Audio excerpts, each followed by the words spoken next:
Olá pessoal, bem-vindas, bem-vindos a Ponto Get e o tema de hoje é um tema muito bacana.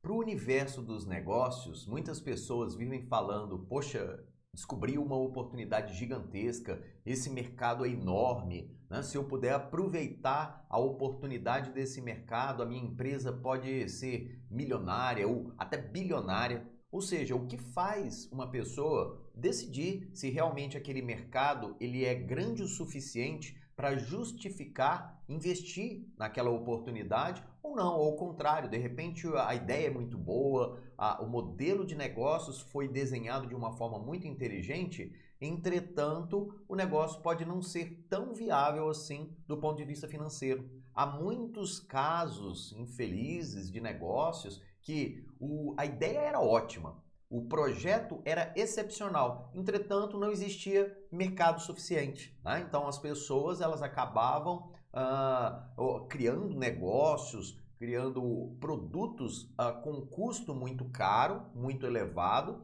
e depois não conseguiam repor o investimento. Por quê? Porque não tinha cliente suficiente para pagar. Ou, se existisse cliente suficiente para pagar, talvez não houvesse a disponibilidade financeira dos clientes de pagarem um preço, né, que seria o preço necessário para o negócio se tornar viável. Tá? Então, em algumas situações, a gente pode ter um cliente, né, muitos clientes que pagam um valor muito baixo para o produto e inviabiliza o negócio, ou o contrário, de repente até tem clientes que poderiam pagar um preço justo pelo produto para viabilizar o produto, mas não existe um número correto de clientes para poder viabilizar esses negócios, né?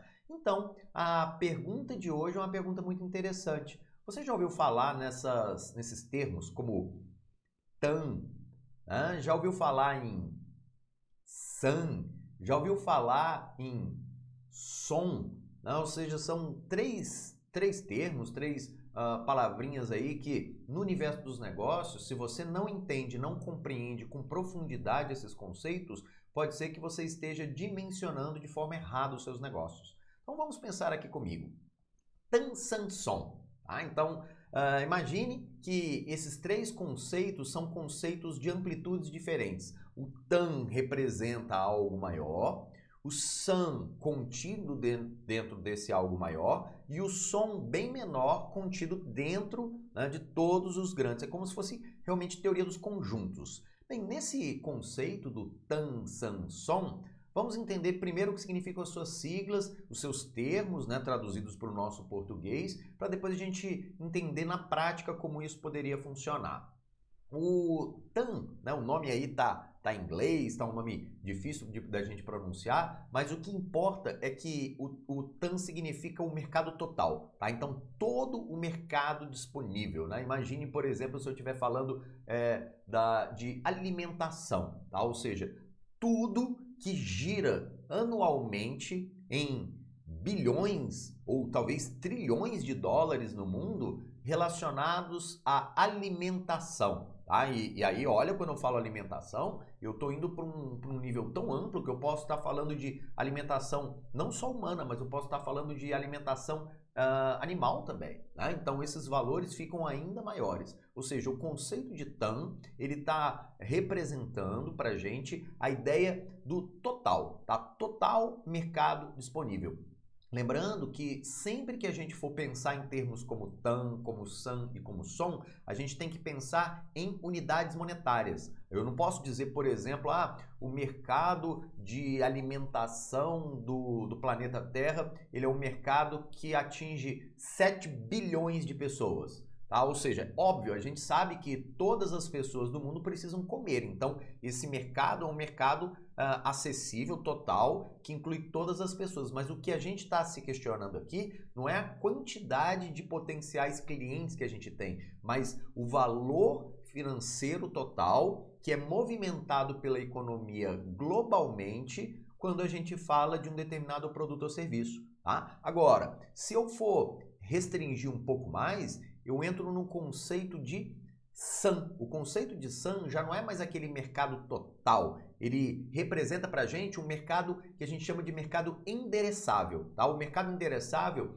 já seria específico para um nicho. Por exemplo, o mercado endereçável já não é mais o de alimentos para a humanidade, mas é o mercado de grãos, por exemplo, para as pessoas. Tá? Então eu estou restringindo tudo que não é grão. Então eu estou falando aqui de milho, estou falando de soja, estou falando de lentilha, estou falando de feijão. Tá? Então todos os grãos que poderiam se tornar alimentos para a humanidade representam agora um nicho menor. É óbvio, esse valor ainda é muito grande, mas com certeza absoluta ele é menor do que o TAM. Tá? E aí a gente entra no último nível, no nível do som. O som é realmente o mercado que você vai disputar. Tá? Então, na prática, por exemplo, se a gente atua no Brasil, uma empresa que é responsável por beneficiar feijão, tá? E colocar esse feijão em grãos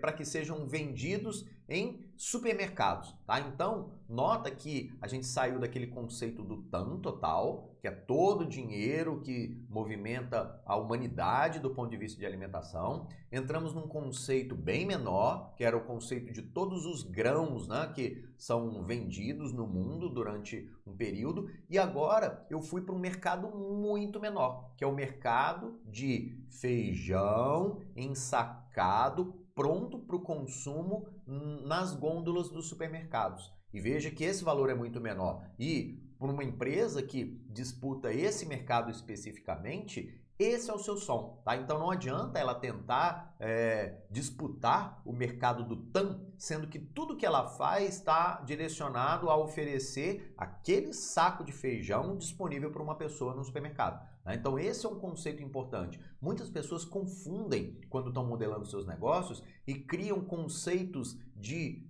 TAM, aonde deveriam estar pensando o som. Tá? Então, nosso pensamento hoje vai ser como colocar isso em prática, para entender na prática isso como funciona. Agora vamos ver para números reais, vamos ver como isso funcionaria em números reais. Agora vamos pensar em um outro cenário. Tá? Então, eu estou imaginando todo o mercado global de computadores, tá? Ou seja, por ano, tá? O mercado total de computadores, que inclui aí notebooks, desktops, né, que são aqueles computadores de mesa, data centers, servidores para empresas, aqueles supercomputadores utilizados, né, para poder fazer renderização gráfica de cinema. Então a gente está falando de uma gama enorme. E a gente está falando também daqueles PCs baratinhos, né? Aquilo que a gente compra ali, o menor valor possível, que serve só para navegar na internet. Bem, só para a gente ter uma noção, os números aí aproximados representam 200 bilhões de dólares que são, no final das contas, negociados anualmente em relação aos computadores produzidos e vendidos. Tá? Então é um mercado de 200 bilhões de dólares, é um mercado muito grande. Agora, é impossível, tecnicamente, uma empresa atuar em todos esses segmentos de mercado. Então ela vai para um outro segmento. Então vamos entrar. Agora vamos sair daquela ideia, né, de todos os computadores do mundo. Então eu já estou tirando aqui os desktops, eu já estou tirando os PCs baratinhos, eu já estou tirando os data centers. Eu estou falando de um outro cenário. Eu estou falando aqui agora para a gente dos computadores de alto desempenho. E aí quando a gente vai pesquisar, olhar os números, a gente vê que cerca de 10% de todos os computadores disponibilizados para as pessoas são computadores de alto desempenho, né, para pessoa física. Eu também estou excluindo aí o mercado corporativo. Eu estou pensando só para pessoas físicas que compram seus computadores pessoais, né, para uso ou profissional ou pessoal, mas o computador dela. Tá? 10% de todos os computadores construídos por ano representam essa fatia. E note que o valor, ele não é 10% do valor total. Esse valor é maior, né? É um valor de 40 bilhões de dólares, que representa 20% daquele valor original. E por que que, mesmo representando 10% dos computadores vendidos, a gente está falando que o SAM é equivalente a 20% de todo o valor movimentado? Porque agora a gente está falando de computadores de alto desempenho. E, obviamente, esses computadores de alto desempenho, eles são mais caros que o normal. Então, quando a gente faz aí uma continha, uma regra de 3, a gente vai descobrir que esses números são maiores, né? Representam 20% de toda a economia que gira em torno dos computadores. Tá? Entretanto, representa apenas 10% de todos os equipamentos produzidos por ano. Olha a importância da gente começar a separar o valor do mercado da quantidade de pessoas que teoricamente poderiam comprar, né, ou disputar aquele mercado especificamente. E a gente vai para o último nível, tá? Então vamos imaginar aqui agora um cenário, né, que seria o cenário do som, tá? Então a gente está aí com 40 bilhões de dólares e a gente vai aí agora para o mercado do som. O mercado som, ele é aquele mercado que a gente chama de um mercado que você vai disputar de verdade, né? O nosso mercado né, que eu vou ali realmente brigar por ele, tá? Esse mercado, ele é um mercado muito mais específico. Então, por exemplo, imagine que de todos os computadores de alto desempenho, a gente está falando aqui agora apenas dos notebooks gamers, né? Ou seja, para aquelas pessoas que jogam videogame e que para essas pessoas não pode ser um computador qualquer. Tem que ser um computador com processador de última geração, com muita memória RAM, com um SSD de alta velocidade, com uma placa de vídeo muito potente. Então esses computadores, eles são muito caros. Só que, tecnicamente, vendem-se uma quantidade muito menor de unidades desses computadores por ano. Tá? Então, para esse mercado especificamente, a gente está falando aí de algo global na casa dos 15 bilhões de dólares. Tá? É um valor expressivo se a gente for comparar com o valor total, né, dos 200 bilhões de dólares. Entretanto, é um segmento muito restrito de pessoas que efetivamente compram esses dispositivos. Esse é o nosso som. E aí que as empresas acabam atuando. Então, empresas que sabem se posicionar bem, elas não vão querer disputar todos os computadores, né, vendidos no mundo. Elas vão se especializar. Por exemplo, uma empresa, como exemplo, né, uma empresa que é uma das líderes de mercado nesse segmento de laptop gamer é a Razer. A Razer é uma empresa americana e essa empresa se especializou em produzir, né, desenvolver e vender laptops gamers de última geração para o mercado. Tá? E aí vem uma pergunta, então quer dizer que essa empresa pode faturar até 15 bilhões de dólares anualmente? Na teoria, sim, mas na prática a gente sabe que isso não acontece, tá? Porque o mercado é livre, a maioria das empresas elas vão disputar entre si, então o que uma empresa está buscando é um nicho do mercado, tá? Então muitas vezes ela vai ficar ali com uma parcela pequena daqueles 15 bilhões. Claro que se ela tiver aí, né, há casos de empresas como Microsoft, que no passado já chegou a ter aí o 90% de market share, né, dos sistemas operacionais instalados. Agora, mais atualmente, a gente está falando aí de empresas como a Amazon, tá, que ela está caminhando, né, para ter aí quase 50% do e-commerce do mundo. Então, são números muito grandes, mas em geral, o mercado é muito disputado por segmentos. Bem, isso que a gente acabou de fazer foi uma técnica que a gente usou chamada de técnica top-down. O que é a técnica top-down? A técnica top-down representa pensar de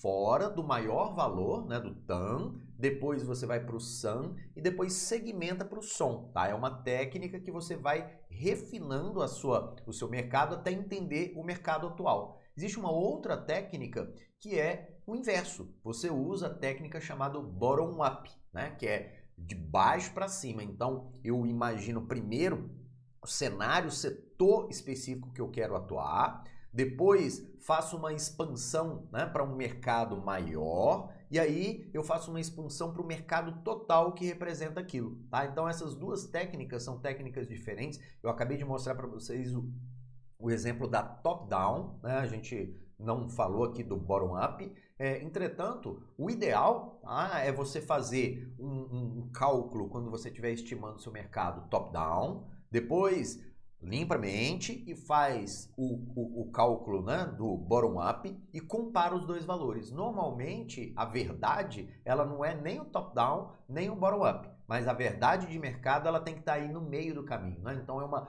negociação, é um ajuste entre essas duas técnicas para a gente encontrar o modelo mais preciso. Isso também vale como uma forma de comprovar, né? Então se eu uso uma técnica para olhar para um lado e depois uso uma técnica para inverter esse pensamento e eu percebo que esses números ainda são parecidos, significa dizer que eu fiz um bom trabalho. Agora, se usando a técnica top-down, eu tenho um grupo de números e quando eu vou para o bottom-up, os números são completamente diferentes, né, com diferenças assim, de 100 vezes de um para o outro, aí eu já começo a me questionar se eu usei a técnica de forma correta ou coletei os dados, os números, né, para poder fazer essas estimativas de forma correta, tá? E aí vem aquela pergunta, aonde eu encontro esses números? Como que eu procuro? Bem, primeira coisa, óbvia, você vai procurar na internet. Tá? Então, o melhor lugar para você começar um trabalho de cálculo de Tan-San-Son é pesquisar na internet. Algumas vezes,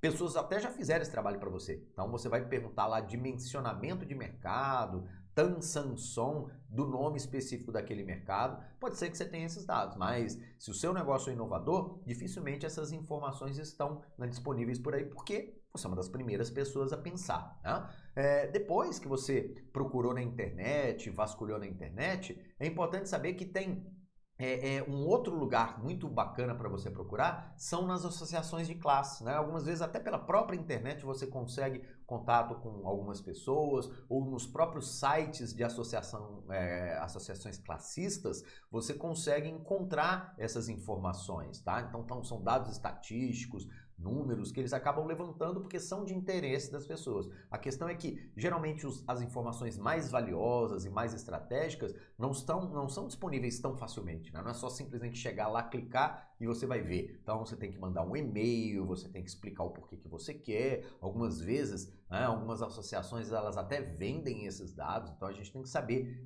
lidar, procurar e ver se realmente esses dados são os que a gente está procurando, tá? E falando de empresas, né, ou associações, ou grupos, ou órgãos que sabem muitas vezes fazer esses números com um levantamento bem preciso, são empresas, né, como o Ibope aqui no Brasil, como a Nielsen globalmente, tá? E órgãos públicos como o IBGE, tá? Que são responsáveis por fazerem censos, levantamentos estatísticos e por aí, algumas vezes você não tem o valor financeiro que você quer, mas você tem as pessoas que representam um determinado segmento. Então, te ajuda ali na hora de fazer um cálculo, uma estimativa, a encontrar esses números de uma forma melhor, tá? E tem também, sempre, né, super aconselho aí a velha e boa calculadora, tá? Então, no fim das contas, não importa, é muito difícil você encontrar esses dados prontinhos para você. Você vai ter que fazer contas, você e seu time vão ter que pegar a calculadora e fazer estimativas, regra de 3, proporção, né, filtrar para encontrar os números, tá? Então, na verdade, é uma pesquisa mesmo, a gente está dando uma de investigador, né, de dados, de informações, para obter essas informações que representam para a gente o TAN, o SAN e o SOM. Afinal de contas, cuidado para não errar. A gente não cria um negócio pensando no TAN. A gente cria um negócio que é desenhado para atuar no SOM, né? Porque é lá que as oportunidades realmente estão. A gente vai disputar o mercado que a gente consegue atingir, tá? Então, à medida que o seu negócio vai mudando, ele vai mudando de perfil, ele vai amadurecendo, ele vai crescendo, nós podemos reavaliar os cálculos, né? Então a gente está sempre fazendo cálculos de som para atualizar um novo posicionamento, revendo a economia para entender como o SAN e como o TAN estão se comportando, para saber, assim, em determinadas crises, determinados mercados eles crescem ou se eles enxugam, tá? Então isso é muito importante a gente pensar. Bem, pessoal, espero que tenha ajudado, tá, vocês aí a refletirem sobre a importância, tá, dos negócios, como dimensionar corretamente as oportunidades de negócio para que a sua empresa, o seu negócio, o produto de inovação seja desenhado para ser, obviamente, sustentável no futuro. Então, pessoal, até mais. Tchau, tchau.